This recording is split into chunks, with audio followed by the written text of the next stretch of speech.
Great blitz pick up by Williams on the side, and then here's Jake Browning. The one thing that he is not very good at, I would say, is scrambling out of the pocket. That gives us a chance to talk about this quarterback competition here, Coach, because Jake Browning is in a clear one after the game that Jalen Daniels had last week. Well, he's coming off a back injury. He didn't play. He's not dynamic. He doesn't have a big arm. He's not a great scrambler. But when he plays, he knows how to distribute the ball. He's done some good things, particularly 2 years ago. Now, last year, he really struggled in Cincinnati. They went to Joe Flacco. This is an important series for Browning, and look out. There's a former first-rounder. Felix and Duque Uzama. I know this kid as well. He trains here in Tampa in the offseason. He's had a bit of a disappointment. He's been injured for a couple of years, but there is no resistance, just like the sack on the other side of the ball. Right tackle Ferner completely whiffed on number 91, and it's a huge hit on Jake Browning. Well, Felix is responding. He's got a lot of competition in training camp. He's been quiet. He's been somewhat of a disappointment. And Jalen Daniels is coming in. That hit took a lot out of Jake Browning. And, of course, you just mentioned coming into the game, or last week's game, with a back injury. You take a look at this hit, Coach. This is real speed. This one hurts. Whew.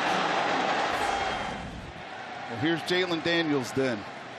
10 of 15 last week against the New York Jets, and he showed some dynamicism. There's a way to say that word. Dynamicism getting out of the pocket. He shows it again there, scrambling to his left and throwing a dart. I mean, there's no blocking there at all. There's a stunt on the left side of the Buccaneer offensive line. They don't pick it up. And Daniels, who's right-handed, takes off to his left and throws a bullet. Well, just to clarify what happened on that last snap, the officials made Jake Browning come out of the football game there, probably to get evaluated after that hit. Anyways, fourth down. Riley back on the punt again.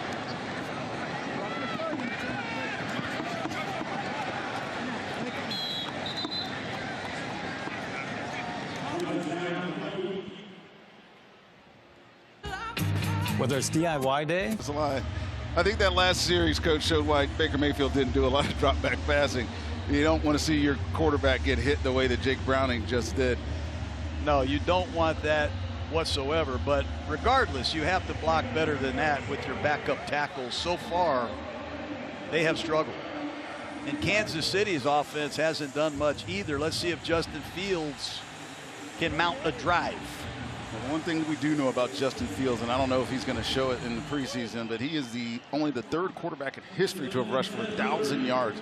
Obviously, that's where his strength is. We have not seen much of him as a passer. Comes out here, two receivers to the top, tight end receiver to the bottom.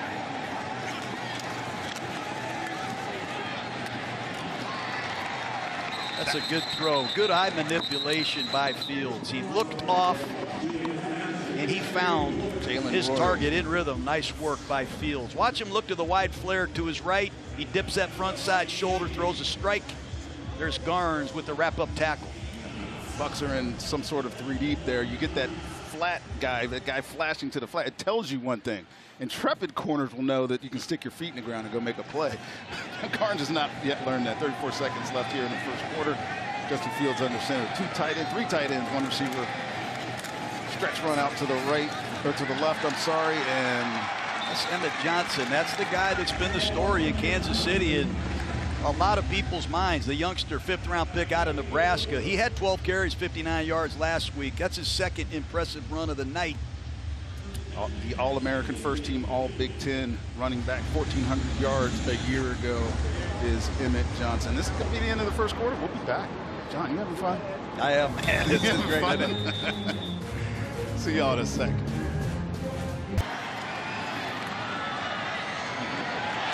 That was well executed. Crossing route, Andrew Armstrong, first-year wide receiver out of Arkansas. This is a big kid, 6'4", 210, running that crossing route. Easy target for Justin Fields. Had a nice game last week. I saw him on YouTube planting defensive backs. He's a very good blocker. But with Justin Fields, if you can't pass protect, you said it, Rondé, let's move the pocket. Nice call by Kansas City out of the break. Yeah, and if you're Todd Bowles on defense here, you're playing a lot of zone now. You're not getting into the nuances that make his defense great. Haven't seen a lot of pressures. They come out in a condensed formation here, and they're going to throw the football. Justin Fields looking for that throwback. Very good design throw and catch to the Jason Brownlee. Another huge receiver, 6'3", 202 pounds, well executed here. Rolling to his left, but always looking back to the right. These are offensive plays that I know you like to do. Well, you get underneath the center, you can set up some really good play-action passes, and right now they're taking advantage of the aggressive linebacker play of the Bucs. Dan corrected, that was Jake Beringstool who made that catch. Tight end. Emmett Johnson still your back.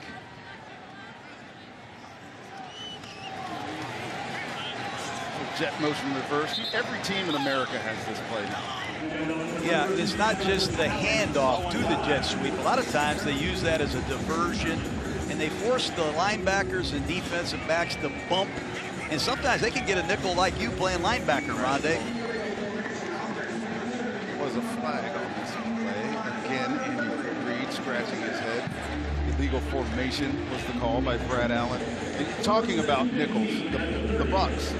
How about that? This will be the 6th year in a row that there will be likely be a new starting nickel cornerback. This year is expected to be Keontae Scott, the rookie out of Miami. And it's not an easy position. I mean, that's where you made money as a Hall of Famer. Keontae Scott, number 22 in the slot. I think he's got a great chance, as you said, to be an opening day starter. Good pressure by Al-Quadin Muhammad, who we've mentioned a couple times, really haven't had a chance to highlight him yet. 11 sacks last year for Detroit, career high. There's Scott, the nickel cornerback. That was Justin Fields was trying to set up a screen to the other side of the field, but the immediate pressure by 97. Back to Scott. 6 foot, 195. He's not that typical nickel now. You think of Eamon Warry in Seattle, and you know the bigger body. Derwin James type of nickels that are safeties as well. Todd Bowles doesn't have that kind of system. He has the smaller type of all-around player to play that position.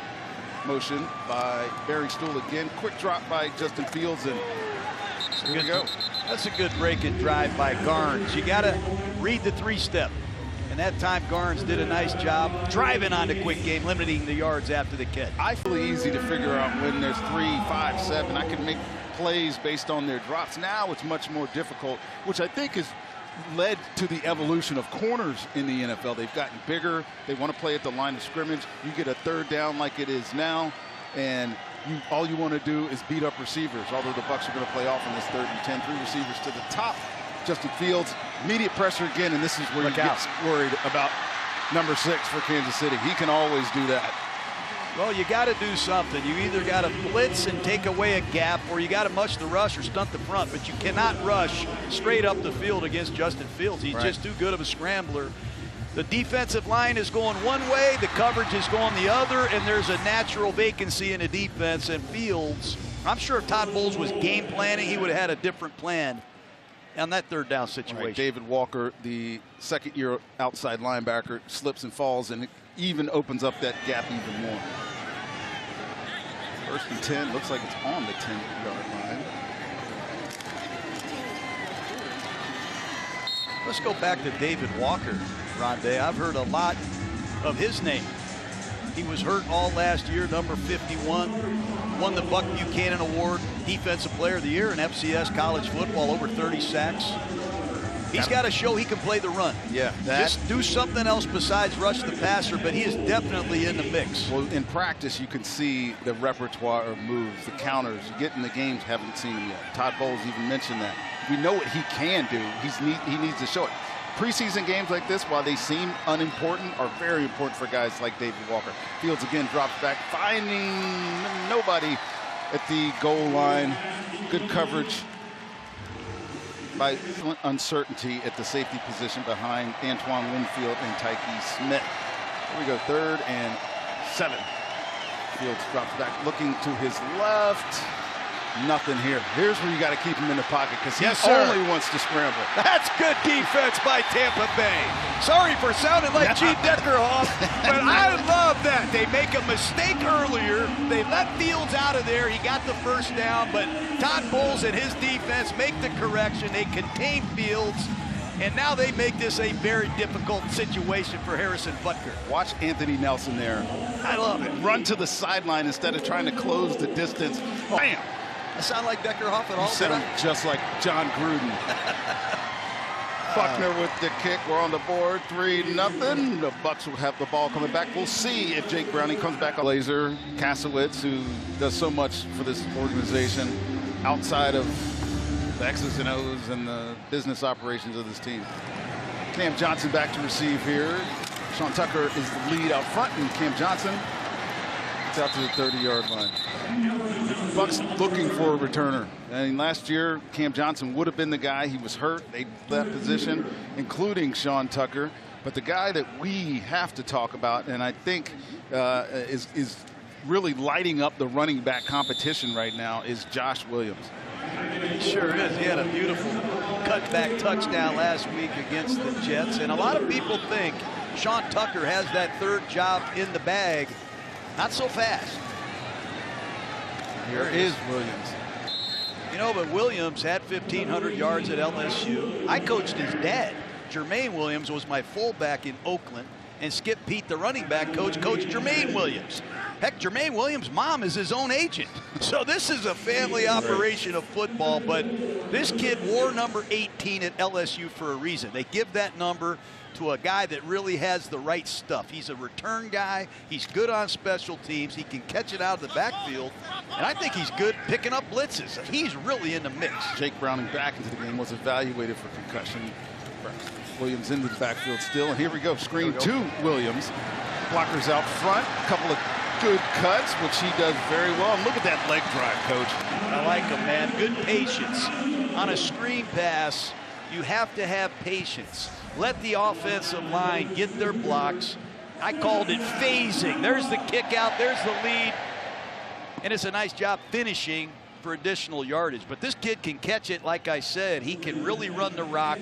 And I think he's good without the ball. A very good blitz pickup guy from what I've seen. Feeney, Rubolt from the other side of the formation over there to get a good block. Josh Williams lines up in the dot. You love quarterbacks under center. I think Zach Robinson's going to do a lot more of that this year than we've seen in the past with this type of offense.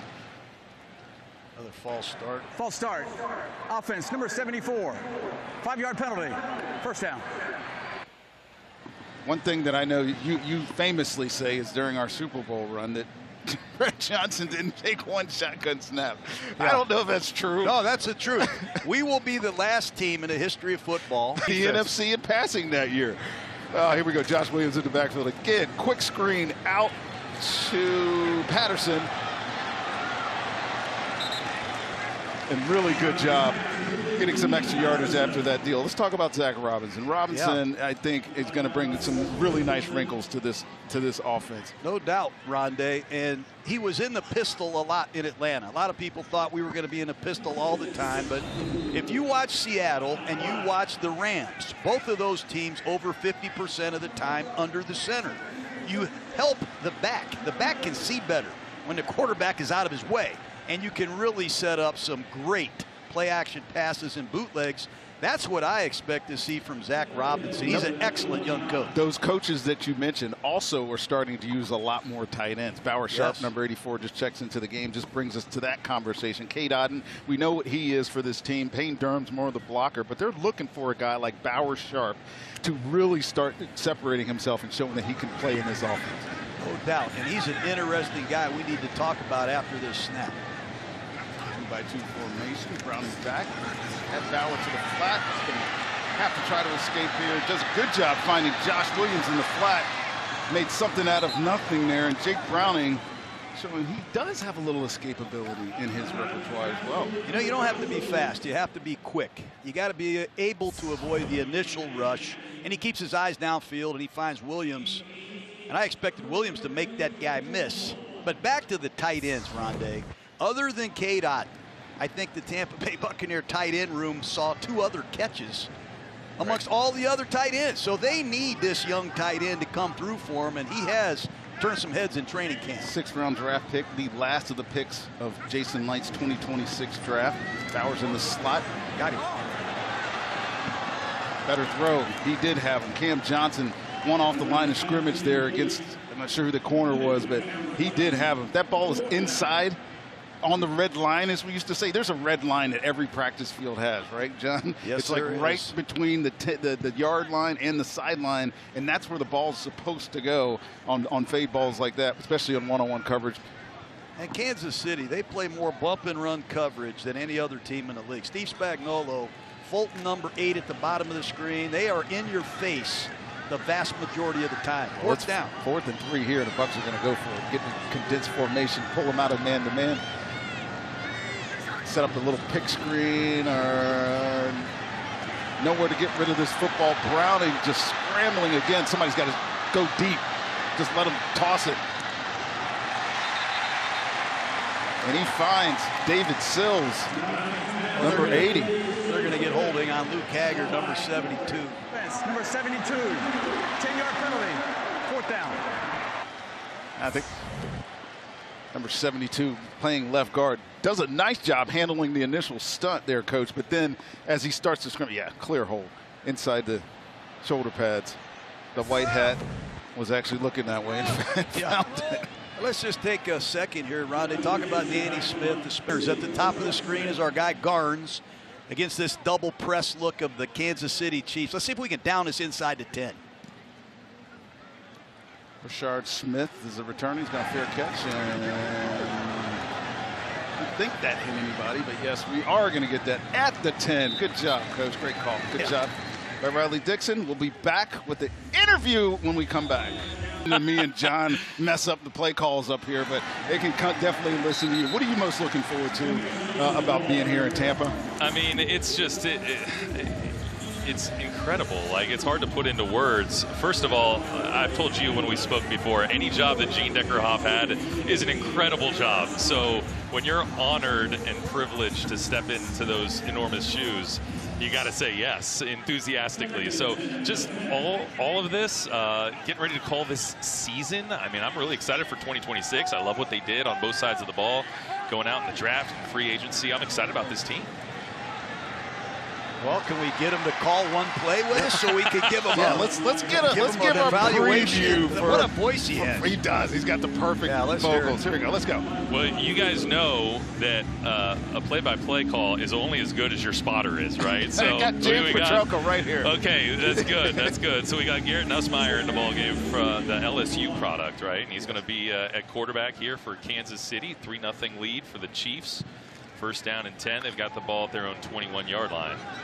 You got Emmett Johnson is a line, as Gene would say, sidecar right out of the shotgun. There's a snap, handoff. Johnson kind of scoots his way through the right side of the line, runs into the second level of the defense where he's wrapped up and taken to the ground for a gain of about 4. All right, John, you got a question for him? Yeah, I guess what's your message to the Buccaneer fans? Let us hear it. What's your message to our fans? I'm thrilled and honored to be here. Thanks for having me. And we're going to be good this year. I'm fired up for this team and just honored and excited to be a part of the crew. Right. So, one last question. Yeah. Who are you most looking forward to having a explosive call for? Oh, gosh. Emeka, Bucky. Any of them. I mean, Ruben Bain, honestly, is one of my, I'm super excited to see him. I love how he got after the quarterback a little bit today when he was in the ball game. And, I think we've got some bullets in the chamber for when Ruben Bain makes that first sack. I love it, Tony. Go back and do your job. Thanks for guys. coming Appreciate in, buddy. you having me on. You. Yeah, great to see you. Brother. Go Bucs. That's a good offseason acquisition. That takes us to 3rd and 1, Rondé. Yeah. Short yardage. Short yardage, that means you put your big boys in there, and we got a big one. Look at number 90. That's what I was going to say. Capehart from Clemson. Let's see if he can line up inside and stuff this. He's number 90. I love how Coach described him. He said he is a Hulk smash guy. Hold on. Kansas City is challenging the spot. Is that right, Mr. Petrocca? I was not paying attention as Tony Castricone left the booth. They gave it to him. I think they gave it to him. They did. 1st and 10, Kansas City. But let's not stop talking about Capehart, because he is a massive human being. 6'6", 320. You can't coach size. You know, he only started 12 games at Clemson, but when you show up at the combine with this length, this size, and he ran under 5 flat, this is a rare athlete, and he gets to watch Vita Vea every day. That should help fast track him.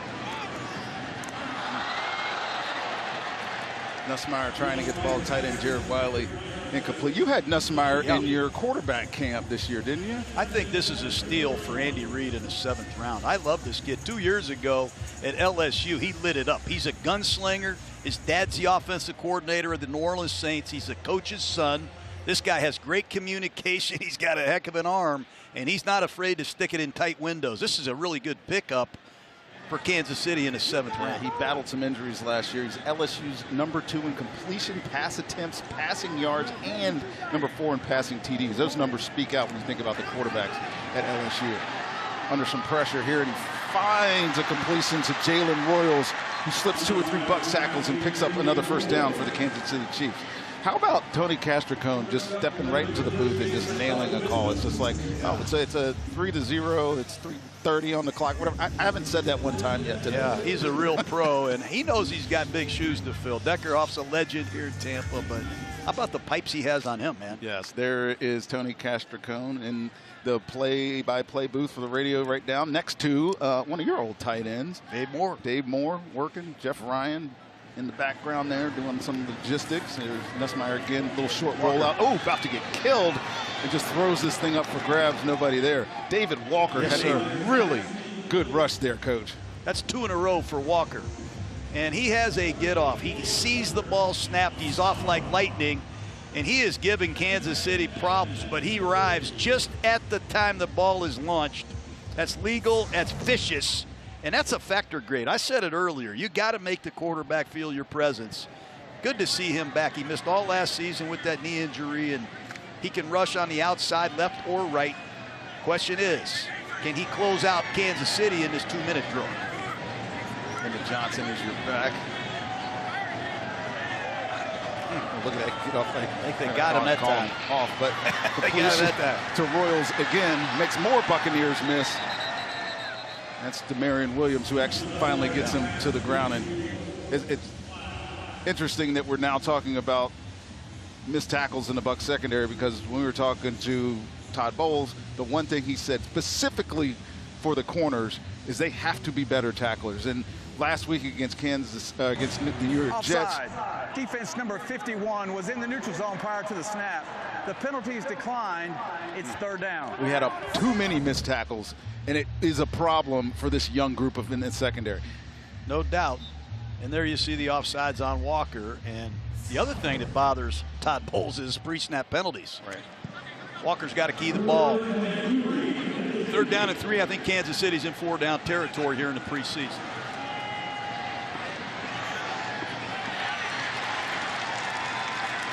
Y'all call that play, little swap motion. A roll right halfback slide. Andy Reid famous for it.